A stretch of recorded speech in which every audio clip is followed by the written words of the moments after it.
Por estas razones, la Ciudad de México está en un peligro real. La Ciudad de México es la ciudad de habla hispana más grande del mundo, con más de 21 millones de habitantes en su área metropolitana. Está a 2.240 metros a nivel del mar. Muchos estadounidenses se enferman con la altura de Denver, Colorado, pero Denver solo está a 630 metros del nivel del mar, y ya 600,000 estadounidenses viven en la capital mexicana. La Ciudad de México está bajo peligro real y constante, y lo peor de la situación es que no se trata de una sola amenaza, sino de varias, las cuales en su mayoría no tienen soluciones viables, por lo que la capital mexicana y sus ciudadanos lo único que pueden hacer es prepararse y resistir. El agua es una de las grandes amenazas, pero quizás es la menos aterradora, o no tanto como los recuerdos que trae el terremoto del jueves, 19 de septiembre de 1985 en la capital, de magnitud 8.1, y la realidad de que seguirán ocurriendo una y otra vez. Hoy vamos a explorar la situación real de la Ciudad de México y el peligro que la acecha constantemente. ¿Por qué el consumo de agua aumentará al doble en México? ¿Cuál es la probabilidad de que haya un gran terremoto que dañe la Ciudad de México? La inteligencia artificial prevé sismo fuerte en México entre 2024 y 2028. ¿Un nuevo volcán nacerá pronto en la Ciudad de México? Antes de meternos a fondo, no olvides suscribirte a nuestro canal y activar las notificaciones para mantenerte al día con nuestras actualizaciones. El diluvio que duró 5 años seguidos.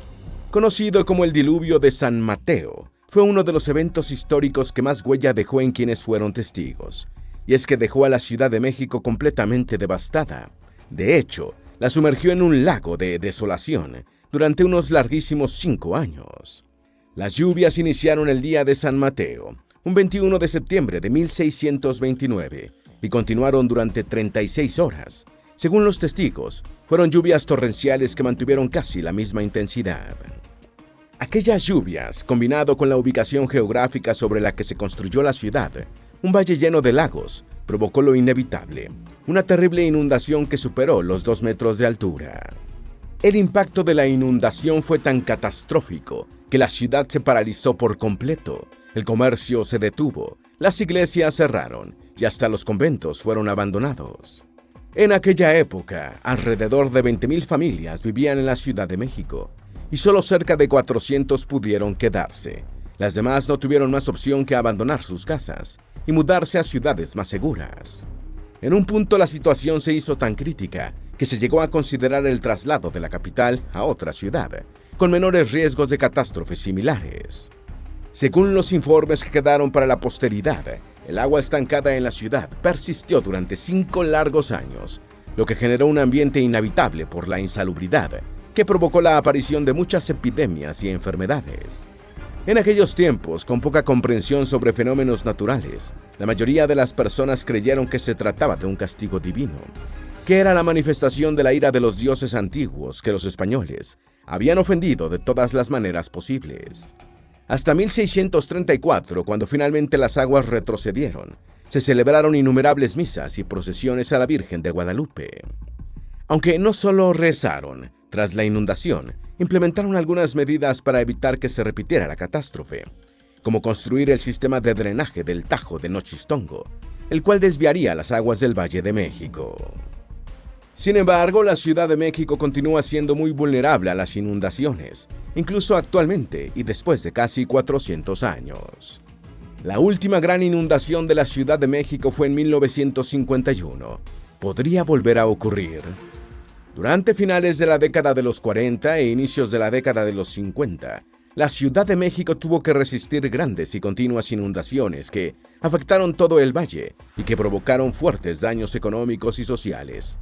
Pero entre todas las inundaciones, hubo una que fue la que causó más impacto en toda la población de la ciudad. Hablamos de la que empezó el 8 de junio del 51 y que logró inundar el primer plano de la ciudad completamente. Calles como República de Chile, República de Argentina y Allende tenían agua con una altura superior a los 40 centímetros. El periodista Adrián Figueroa escribió para el diario La Crónica: Aquella tarde-noche dominical transcurría en forma normal. Las personas paseaban por las calles, se divertían en los cines o realizaban compras, cuando el cielo se oscureció e inició la intensa lluvia, la mayor precipitación pluvial de la segunda mitad del siglo XX, con 50 milímetros cúbicos hora. Lo cierto es que el agua alcanzó gran altura en algunas zonas de la ciudad, donde solo podía cruzarse con lanchas de madera y balsas de hule. Se estima que cerca de 30.000 personas resultaron afectadas seriamente por estas inundaciones, y la inundación causó daños durante 3 meses. Los comerciantes del centro de México se vieron forzados a adaptarse a la situación, y para poder continuar vendiendo en sus comercios, fabricaron pasillos de tabiques. Después del caso, el gobierno del Distrito Federal invirtió para la apertura de más desagües en la ciudad, como el acueducto que llevaría el agua al río Lerma. Sin embargo, y a pesar de que actualmente hay todavía más desagües, la Ciudad de México continúa siendo muy vulnerable a las inundaciones. La Ciudad de México puede quedarse sin agua potable. Uno de los grandes temores para las autoridades mexicanas y los habitantes de Ciudad de México es que la capital pueda quedarse sin suficiente suministro de agua dulce. Y es que la escasez de agua es un hecho en la urbe. Se puede comprobar rápidamente si se preguntan algunas de las muchas colonias que tienen problemas por falta de agua, problemas que han estado empeorando desde inicios del año. Los cortes de agua para racionar son uno de los principales dolores de cabeza entre los ciudadanos en diversas zonas de la capital y el área metropolitana. Lo cierto es que el calentamiento global y factores únicos como el fenómeno El Niño complicaron aún más la frágil situación del suministro de agua. Esto revivió el miedo de algunos de llegar al día cero, cuando ya no haya suficiente agua para permitir que 22 millones de personas satisfagan sus necesidades. El meteorólogo Cristian Domínguez Sarmiento dio su explicación sobre el problema a inicios de marzo. Ya veníamos de 3 años de sequías por el fenómeno La Niña, y ahora con El Niño, que comenzó en junio de 2023, no se han producido las lluvias que se esperaban desde enero a la fecha, por lo que tenemos un déficit de precipitación en casi todo el país de 41.4%. Esto es inusual y hace que estemos en aprietos. La realidad a la que se enfrenta la gran Ciudad de México es compleja, porque a medida que el planeta sigue calentándose y los patrones de lluvia alterándose, es imposible asegurar que siempre habrá suministro de agua. La paradoja del agua de Ciudad de México. El principal problema de la Ciudad de México a lo largo de su historia no ha sido la falta de agua, sino el exceso de ella, que se transforma en inundaciones por haber sido construida sobre un valle y en medio de montañas. Como mencionamos, esto forzó la creación de muchos desagües artificiales para llevar el agua hacia otros lugares y terminar de secar los lagos. Constantino Toto, coordinador de la Red de Investigación de Agua de la Universidad Autónoma Metropolitana, señala que perdieron capacidad de reinyección y recarga de las fuentes subterráneas, porque la mayor parte del agua de lluvia que cae en la ciudad ahora se va por el sistema de drenaje. Somos víctimas del éxito eficaz en proteger a la ciudad, y su resultado es que, para poder completar el agua de lluvia que nosotros enviamos al drenaje, tenemos que importarla de aquellas regiones en las que sí llueve a través de este sistema de presas que hemos construido. Hoy, el 40% del agua se pierde en fugas en las redes de distribución. Así que todo resultó bastante mal. Los drenajes desperdician el agua de lluvia y tampoco evitan que la Ciudad de México continúe inundándose. ¿Por qué el consumo de agua aumentará al doble en México? En México, al igual que en la mayoría de los países del continente, el consumo de agua ha estado aumentando significativamente. Según el Programa de Naciones Unidas para el Desarrollo, PNUD, son 3 las grandes causas de este problema: las actividades industriales, la expansión agrícola y el crecimiento de la población. Para la jefa de la Dirección para América Latina y el Caribe del organismo internacional, Michelle Mouchet, hay que tomarse el problema muy en serio. Lo que está pasando es extremadamente preocupante, aseguró. Y es que las proyecciones no son nada alentadoras. Se espera que para el 2050, México continúe expuesto a un nivel alto de estrés hídrico, que probablemente empeore gradualmente. Porque para 2028, el panorama es todavía más sombrío, ya que México se sumará a Chile, como los 2 países de la región con estrés hídrico extremo. No solo porque el consumo se duplicará, sino por las sequías, temporadas de lluvias más cortas, aunque las precipitaciones serán más extremas, según los expertos. El terremoto de México de 1957.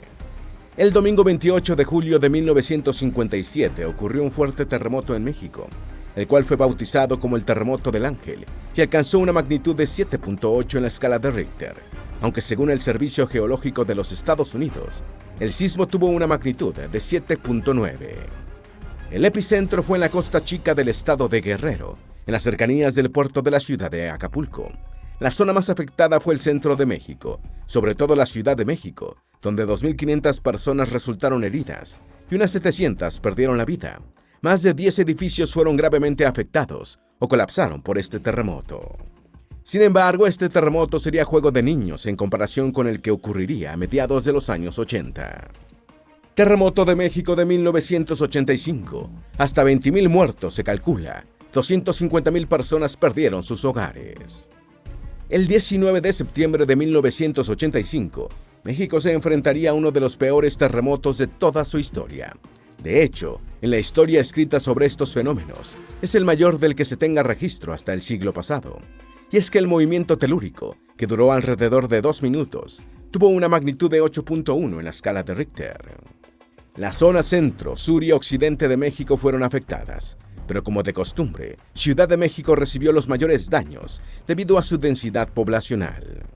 Y ese sería solo el primer golpe, ya que la noche del 20 de septiembre, poco más de un día después, llegaría una réplica bastante fuerte que tuvo una gran repercusión en la capital, donde las estructuras que apenas habían podido mantenerse en pie tras el primer terremoto, ahora colapsaban.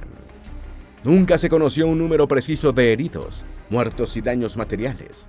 Las estimaciones oficiales dadas por el Estado fueron de 3.192 muertos, mientras que algunas organizaciones calcularon unos 20.000. En términos económicos, las pérdidas se estimaron en más de 8.000 millones de dólares. 250.000 personas quedaron sin casa y alrededor de 900.000 se vieron obligadas a abandonar sus casas. ¿Y el origen del epicentro? Los informes arrojaron que el epicentro fue en el Océano Pacífico, al frente de las costas del estado de Michoacán, en las cercanías del puerto de Lázaro Cárdenas. La Universidad Nacional Autónoma de México, UNAM, y el Instituto de Geofísica entregaron un informe 6 días después, en el que detallaron que el epicentro fue localizado muy cerca a la desembocadura del río Balsas, entre los estados Michoacán y Guerrero, justo a las 7:17:46 segundos de la mañana, y alcanzó la capital a las 7:19 am. Hay que mencionar que el Servicio Geológico de los Estados Unidos aseguró que la magnitud del terremoto fue de 8.0, mientras que la Sociedad Mexicana de Ingeniería Sísmica determinó que fue de 8.2. La causa fue la subducción de la placa de Cocos por debajo de la placa norteamericana. Efectos en la Ciudad de México del sismo de 1985. Como podía esperarse, el terremoto provocó un caos general sin precedentes en la Ciudad de México. Durante los 2 primeros días, la capital prácticamente se paralizó mientras todavía ocurrían derrumbes. El transporte público fue suspendido. Los servicios básicos como luz y agua dejaron de funcionar con la misma eficiencia debido a daños en la infraestructura. Los hospitales colapsaron. Las líneas de emergencia estaban saturadas. En muchos casos, los ciudadanos tuvieron que ayudarse entre ellos para salvarse y ponerse a resguardo porque los cuerpos de emergencia no daban abasto. El 20 de septiembre, el periódico Excelsior publicó una nota. De pronto, la ciudad se convirtió en una gran romería. El metro había suspendido sus servicios e inclusive estuvieron evacuando sus estaciones. Los autobuses salieron también de servicio, al igual que los taxis y peceros, por lo que todo quedó intransitable. Millones de personas se tuvieron que trasladar a pie. La ciudad estaba convertida en una mare magnum. La desorganización, dada la magnitud del desastre, prevaleció entre las cuadrillas de auxilio. En otras ocasiones, los equipos de rescate permanecieron a la expectativa por la falta de implementos de trabajo. Edificios y zonas colapsadas. En aquel año existían alrededor de poco más de 1.400.000 edificios en la capital mexicana, de los cuales más de 50.000 fueron afectados con daños de diferentes magnitudes. Si bien grandes extensiones de zonas residenciales de la ciudad no se vieron afectadas, una gran cantidad de daños graves se concentraron en la zona de terreno blando. Los edificios simplemente no pudieron aguantar y colapsaron, según un informe que fue rendido el 24 de septiembre por Sergio Valls Hernández, diputado y presidente de la Comisión Especial Pluripartidista. Fueron 252 edificios derrumbados, mientras 162 quedaron con daños graves. En septiembre del 86, casi un año después, las cifras dadas por el presidente Miguel de la Madrid durante su cuarto informe de gobierno fueron 412 edificios destruidos y 5.728 quedaron afectados. Temen un gran terremoto que devastará la Ciudad de México. Probablemente muchos de quienes vean este video recuerden el turbulento septiembre de 2017, mes en el que ocurrieron grandes terremotos en México. El primero ocurrió el día 7, fue de magnitud 8.2, cuyo epicentro fue en el Golfo de Tehuantepec, y se consideró el más fuerte en los últimos 100 años. Afectó al centro y sur del país, causando 61 muertes y miles de afectados entre los estados de Chiapas, Oaxaca y Tabasco. Luego, el 19 de septiembre, casualmente el mismo día que el terremoto de 1985, la Ciudad de México fue golpeada por un nuevo sismo de magnitud 7.1. Este dejó 228 muertos en la capital, importantes pérdidas de vivienda y daños materiales, además de causar un gran impacto emocional. Y es que ese día muchos en la ciudad habían realizado el simulacro de evacuación por un sismo debido a la conmemoración de lo ocurrido 32 años atrás, solo para que después tuvieran que enfrentarse contra uno real.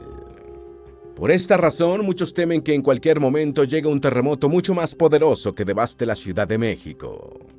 ¿Cuándo podría ser el siguiente gran terremoto, según científicos? La situación de los movimientos telúricos es muy preocupante para todos en México, y los científicos mexicanos han estado trabajando junto a otros colegas de otras nacionalidades para intentar determinar cuándo podría ser el siguiente gran terremoto. Los principales temores se asientan sobre la brecha de Guerrero, donde la placa de Coco se sumerge bajo la placa norteamericana, y es que han pasado 113 años desde que produjo el terremoto. Ocurrió en 1911 y el sismo fue de magnitud 7.8. Esta brecha se ha catalogado como zona de silencio sísmico, porque es un área donde ha sido notable la ausencia de actividad sísmica durante demasiado tiempo. Pero esto significa una sola cosa, que en estos más de 100 años se ha estado acumulando tensión entre las placas de Cocos y la norteamericana. Así que cuando la tensión en la placa norteamericana alcance su punto máximo y rebote, es muy probable que se produzca un gran terremoto superior a la magnitud 8. Esto sería totalmente devastador para la Ciudad de México. Inteligencia Artificial prevé sismo fuerte en México entre 2024 y 2028. El investigador del Instituto de Geofísica de la Universidad Nacional Autónoma de México, Víctor Velasco Herrera, había asegurado antes del 2017 que ocurrirían sismos fuertes entre 2017 y 2021 en México, y sucedieron los dos terremotos en septiembre de 2017. Y es este mismo investigador quien ahora asegura que ocurrirá otro terremoto de magnitud 7 o superior. Parte de su pronóstico dice: los sismos fuertes van a empezar en 2024 y se podrían prolongar hasta 2028. El pronóstico arroja también que muy probablemente en este y el próximo año no se presentarán sismos fuertes, esto es, con una magnitud igual o mayor de 7.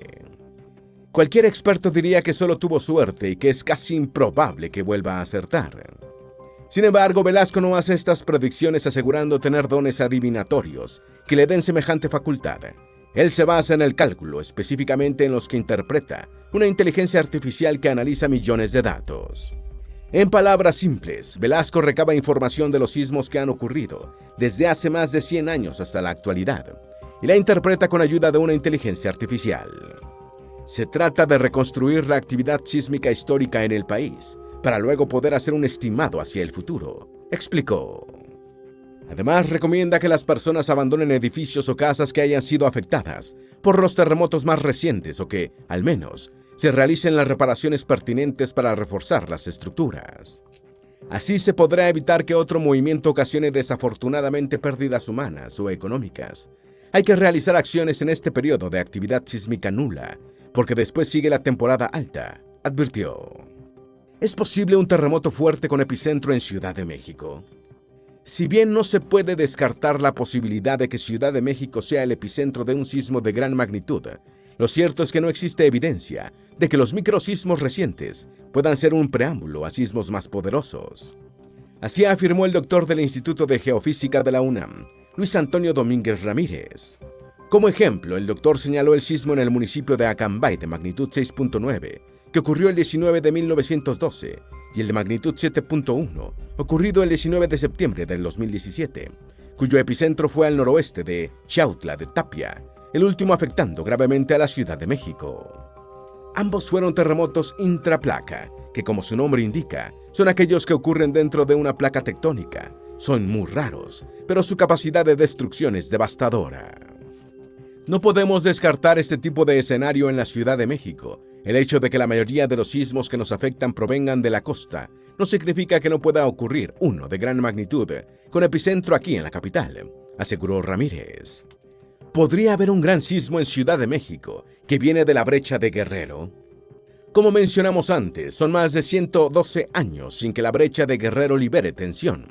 Esa es una de las razones por las que esta brecha está siendo objeto de muchos estudios e interés para los científicos, quienes la monitorean las 24 horas del día. La preocupación de que pueda originar un sismo de gran magnitud está justificada, y es que la pregunta no es si lo hará o no, la pregunta es ¿cuándo? Sin embargo, un estudio reciente publicado por investigadores estadounidenses asegura que la brecha de Guerrero no tiene, necesariamente, que generar un gran sismo. Sus conclusiones señalan que la roca ígnea, situada en la base de la placa norteamericana, posee una baja permeabilidad, limitando de manera significativa el flujo de agua a través de ella. Esto provoca que se liberen fluidos durante el proceso en el que la placa de coco se sumerge por debajo de la placa norteamericana, debido a la baja permeabilidad de la última, y entonces los fluidos quedan atrapados, lo que reduce la fricción entre las capas y prácticamente impide que se acumule la energía que produce los sismos. ¿Cuáles son las zonas más riesgosas durante un sismo en Ciudad de México? La Secretaría de Protección Civil de la capital dividió la ciudad en 3 zonas, según su tipo de suelo: firme, de transición y blando. En la zona firme, el terreno es rocoso y firme. Allí, los edificios se mantienen más estables y quietos. El movimiento es menos agresivo. En la zona de transición, el suelo es una mezcla de partes firmes y blandas. Son zonas como Azcapotzalco, Benito Juárez y partes de Miguel Hidalgo. El impacto del movimiento es intermedio.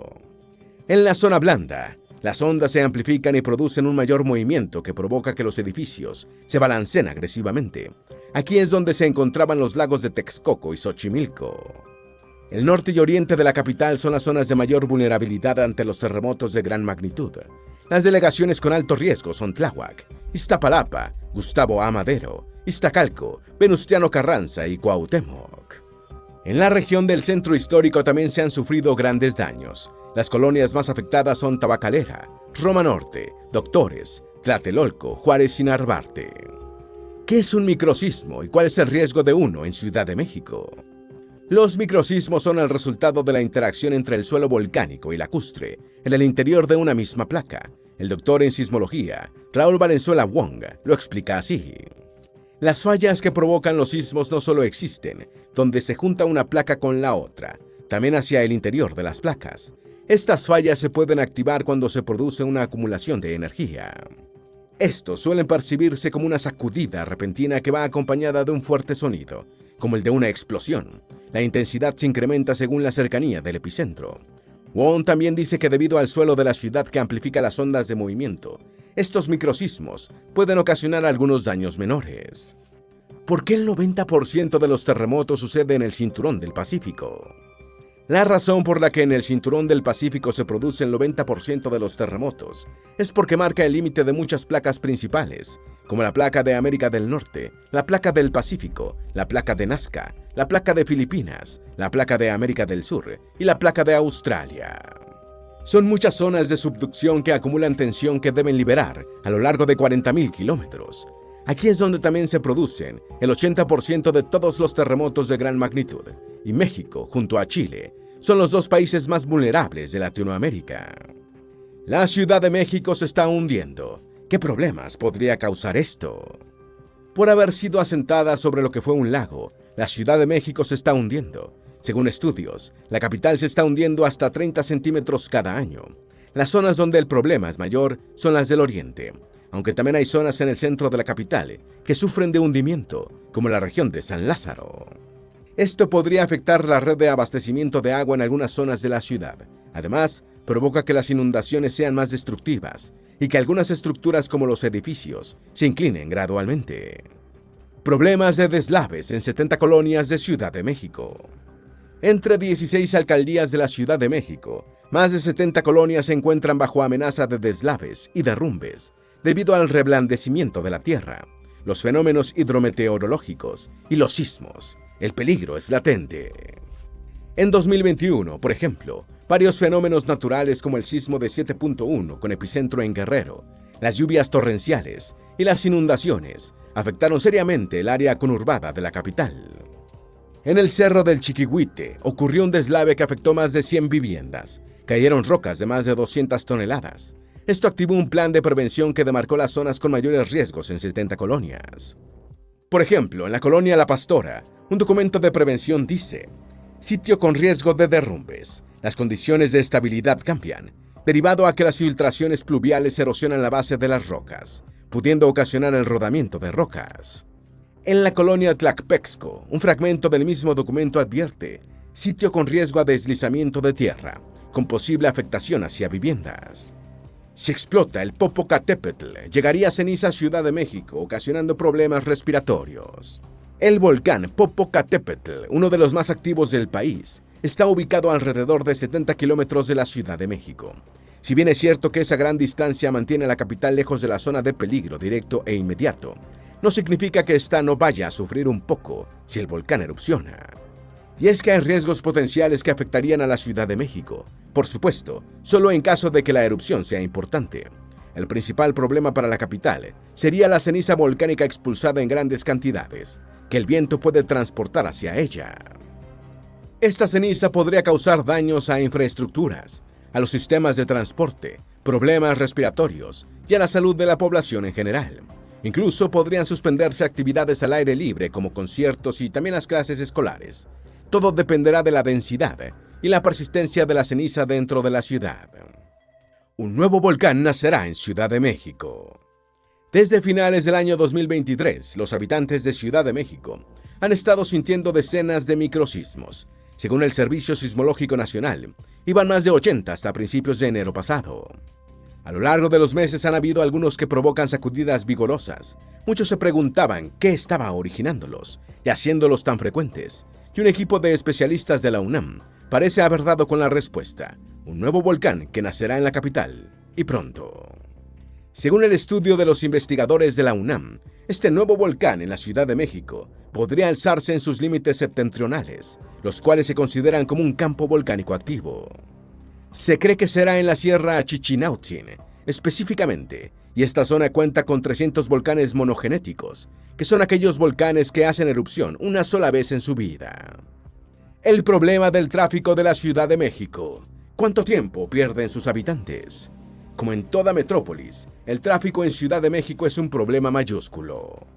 Según el índice TomTom Traffic, que evalúa el tráfico de 387 ciudades de todo el mundo para elaborar un ranking, y considera factores como las emisiones de CO2, el gasto en combustible y el tiempo promedio de viaje, la capital mexicana ocupa el puesto 13 a nivel mundial. Y es que los habitantes capitalinos pierden aproximadamente 6 días y 8 horas al año estancados en el tráfico. Esto es igual a 152 horas, aunque quienes trabajan en el sector del transporte pueden perder hasta el doble. Además, genera 983 kilos de CO2. En promedio, los viajes de 10 kilómetros que deberían tomar 14 minutos, en Ciudad de México toman cerca de 28. Así se afecta la salud por el tráfico. Según la psicóloga Aide Berni Betancourt, las más de 100 horas promedio que los capitalinos pierden en el tráfico produce efectos directos en su salud, en su estado anímico y su productividad. Betancourt explica que este impacto negativo se vuelve cíclico y afecta en todas las actividades del día, incluso cuando ya no se está conduciendo. En una entrevista para el diario El Financiero explicó: el problema es que esto tiene un efecto dominó. El ciclo vicioso no solo se lleva en el momento del tráfico. La persona llega a su lugar de trabajo, pero conlleva varias horas recuperarse de esos desajustes emocionales que vivió. Tarda en volver a regular su nivel hormonal. Está de malas. Tiene reacciones impulsivas. O cualquier estímulo será recibido de manera distinta, porque están alteradas las funciones. Los problemas de infraestructura. El problema de la grave escasez de agua en México y la forma en la que el gobierno lo gestiona parece dejar a muchos sin palabras. Por ejemplo, mientras la crisis del acceso al agua se agudiza, el presupuesto para la Comisión Nacional de Agua, CONAGUA, se disminuyó en casi 13% en comparación con el año 2023. Y para la mejora y el mantenimiento de infraestructura hidráulica, la caída del financiamiento gubernamental fue del 28.4%. Todo esto mientras el porcentaje de áreas con sequía de moderada a excepcional casi alcanzó el 62% en enero, según información del Monitor de Sequía de México. Y lo más impactante es que según el investigador de UNAM, Agua, Manuel Perló, se está desperdiciando agua de manera escandalosa que debería reabastecer los acuíferos. Cada segundo que transcurre, el sistema de distribución de agua pierde alrededor de 14,000 litros. En un año se desperdician miles de millones de litros de agua. Esto sucede mientras muchas comunidades y algunas zonas de la ciudad sufren de racionamientos de agua. La Ciudad de México es una de las capitales más grandiosas de América Latina y cuenta con demasiada historia dentro de sus límites. Sin embargo, quizás tanta antigüedad y malas decisiones son las razones por las que desde sus inicios ha tenido que enfrentarse a tantos problemas. Inundaciones, terremotos, deslaves, problemas de tráfico y de infraestructura son solo las principales amenazas. ¿Tienes alguna duda o sugerencia? Haz tu aporte escribiendo en los comentarios y así entre todos nos ayudamos. Esperamos que este video te haya sido útil. Si tienes algo que agregar, por favor, compártelo con nosotros en la sección de comentarios. Dale me gusta a este video y envíale el enlace a tus familiares y a tus mejores amigos para que también sepan sobre las razones por las que la Ciudad de México está en un peligro real. Si eres nuevo en nuestro canal, no olvides suscribirte. Recuerda, la vida siempre es mejor creando y dando valor al mundo.